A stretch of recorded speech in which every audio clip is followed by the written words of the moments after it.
like to discuss the common misconception about submission.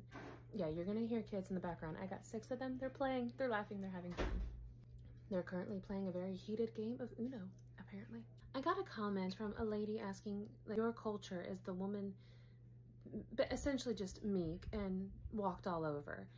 And I understand where this question is coming from. I was an atheist for 8 years and I thought submission was gross. I hated that the Bible said that a woman is to obey her husband. It just sounded really limiting and anti-woman and just so restrictive and harsh and unkind. And it wasn't until I became a believer and, you know, blessed to be married to a good man who understands what a biblical marriage looks like. That only works when you have a man who loves you like the Messiah loves the body of believers. And the word says that. While the wives are to submit to their husbands, it says likewise, the men are to love the women as they love themselves, meaning you treat her as well as you treat yourself. Which, by the way, if you are dating someone who doesn't know how to take care of himself, he talks down to himself, he does not feed himself well, he's not taking care of his own home, his own house, major red flag. If he can't take care of himself, he's not going to take care of you well.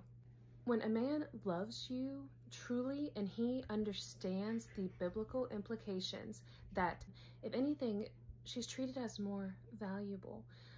I like to think of it as the difference between like a wheelbarrow and a teacup. Either vessel could be used to move a lot of dirt. One is clearly more built for that. It has a larger capacity and it's meant for tough labor.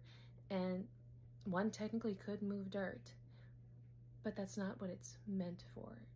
It's more delicate, it's more precious. Different value, we have different roles, but they're not, neither is a slap in the face. You know those reels and TikToks where girls joke about how they get to turn off their brain and be all la-di-da because they're with their man and they know they're safe? That's how biblical marriage feels. You get to, quote, turn off your brain and just be like la-di-da because you know your man has you. You know you're protected. You know you're safe. That's how that feels. And I think we see submission through the lens of conflict. So we think, oh, so anytime you fight, that means you automatically lose because you're the woman. But the fact is, when you're loving each other well and you have a relationship that's built on mutual respect and trust for one another, and you're putting one another first, truly, because you love one another, you're often moving in one accord. Like, my husband and I very rarely argue, and when we do, it is calm, it's discussed, and if we are not in one accord, we pray about it. But the thing is, if a mistake is made, it's on my husband because he's the leader. So that's on him. I get to rest more in my role of being the protected one. It's quite a blessing. The more you show your husband respect and the less he feels like he has to battle you in order to be the head of the household, the more likely he is to turn to you for your opinion and your input, and he will see how wise and discerning you naturally are as a woman, and he's likely to go along with what you have to say when he knows that it's not a battle and he's not being belittled, but that he's truly being supported and loved no matter what the outcome is. I just wanted to hop on and hopefully clarify for those who are looking and thinking, oh my gosh, that poor woman who's just stuck.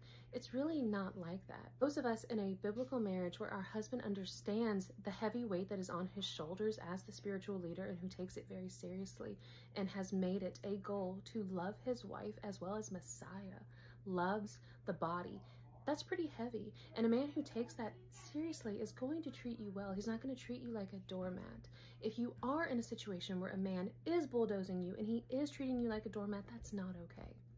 And a man cannot love a woman that he mistreats. So we're not saying that that's okay, because it's not.